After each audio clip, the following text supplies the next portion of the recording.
the way it was designed to work.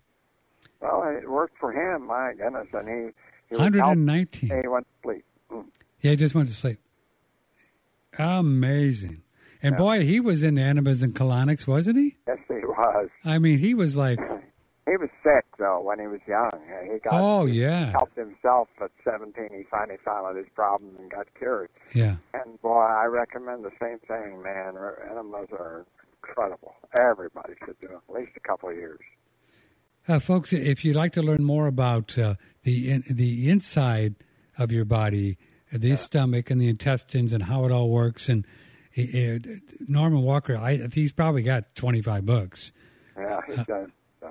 But you might try this one that I just picked up at Amazon.com, was Become Younger.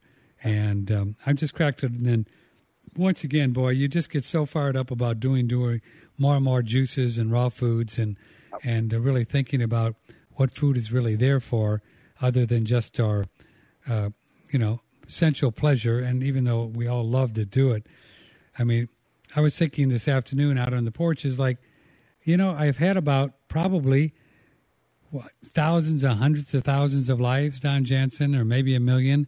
And I've spent all those whole lives eating, and it's fun, right? And so maybe I can just say, okay, well, what's going to really help me to excel this lifetime, to really be able to serve or do more work? You know what I mean?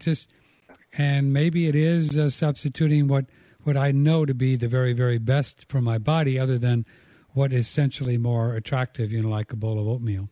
Right. You know what I mean? Well, you know that David Wolf says in his books, at the end of every chapter, cooked food is poison. That's his last sentence of all of his chapters. No kidding. Well, yeah, he says it in every chapter. It's sort of funny, but he says it over and over. Cooked food is poison. Well, yeah, Dave does very well for himself, and he's a fireball. And so many people that I respect are raw food advocates, living food advocates. Just to name them, Dr. Bob Marshall, David Wolf, Dr. Gabriel Cousins, Annie Jubb, David Jubb, Harvey Diamond. I mean, so many people, that really look at the body intimately and are doing amazing things, amazing work. They eat living foods. They don't they don't mess around with putting fire to it. Yeah, I in every place I've lived in the last 20 years, I just take the stove out. I don't have any stove in my house. I just take it out and don't use it. I've done it about 5 times, but I won't even be tempted to have a stove. Don't need it.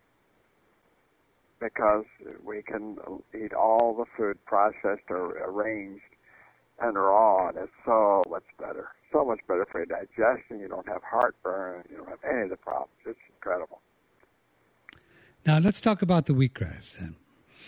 Okay, so now you have a lot of people have a problem with wheatgrass because it's kind of yucky for some people, right? It's strong. It's hard to drink. Yeah, it's kind of strong stuff. It's very strong. Uh-huh.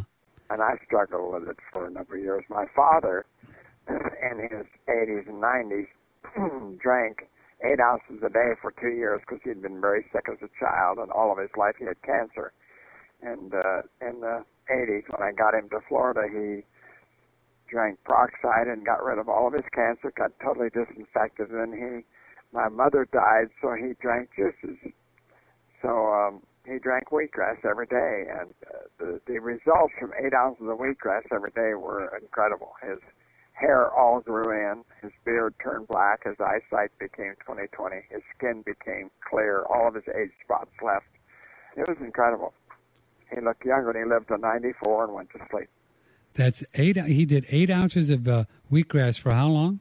2 years. 2 years. Every day. We kept him in the wheatgrass, make sure 4 ounces every morning, 4 ounces every evening. And I have a friend in Canada who tried it, and I said, I wonder if we shouldn't drink more. If 8 is good for you, what would 12 do? And so he did 16 for 2 years. And he said it doesn't make a difference. He figures 8 is a maximum. More isn't necessarily better. He saw no difference between 8 and 16. So why do you suppose your dad then as he was getting so healthy, passed on, he just had so many other things that were not Well, right. he had used up so many of his enzymes all through his life, and he didn't feel like he was needed anymore here. I put him in a rest home only so he could meet people. He was totally healthy, gave himself baths, did everything, got his driver's license at 90 years of age. But he needed friends. He'd sit alone at home and wait for me to come over and talk with him, and I didn't like that. So I said, I'm going to put you in a home. And it was, real bad one. And then he died, yeah. And he was there 1 week. And that Friday we had a party because I'd got him moved in, and that night I got home at 1 in the morning, and they called me and said, your father just passed away. And I had to laugh because I figured he thought, we had a good time, we've had good, but I'm not staying here. Yeah, he said, I'm out of here. I'm not going to do this kind of stuff. Out of here. But his hair turned black. How old? His hair all grew in. He was in his 90s. My and he's been bald, a beard bald with a little ring around the edge ever since I remember as a kid. And all of it grew in. All of it grew in. That's amazing. Like a mat. It was incredible. I had to give him haircuts.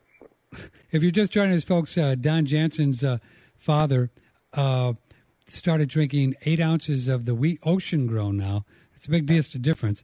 The ocean-grown wheatgrass at how old? 88, 89. After a year of after a whole lifetime of just standard American diet, huh? Yeah, right. Yeah.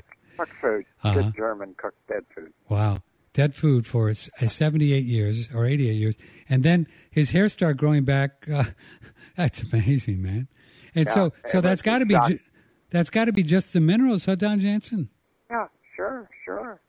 Yeah, it's lack of minerals that causes people to lose their hair, you bet. And Wigmore drank wheatgrass, and her hair all grew in, and she had a bushy black head of hair. Now, had Dad done it for 5 years or 7, he'd have a big head of hair. He would have had it too. And Wigmore didn't even do the ocean grown. So I mean, look at the difference. Yeah, it made a big difference, even though it wasn't ocean grown. Mm-hmm.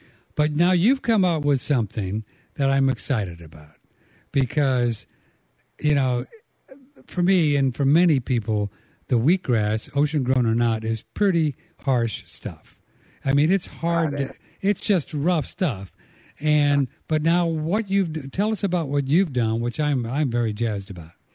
Well, I've wanted to dehydrate the wheatgrass and powder it and put it in capsules. I've wanted that for years, and I had a gentleman who was going to grind it and dry it for me, and his machine didn't work. He couldn't do my wheatgrass. He built a vortex dryer that spun your product around and tore it up and dried it all in the same process in about 90 degrees.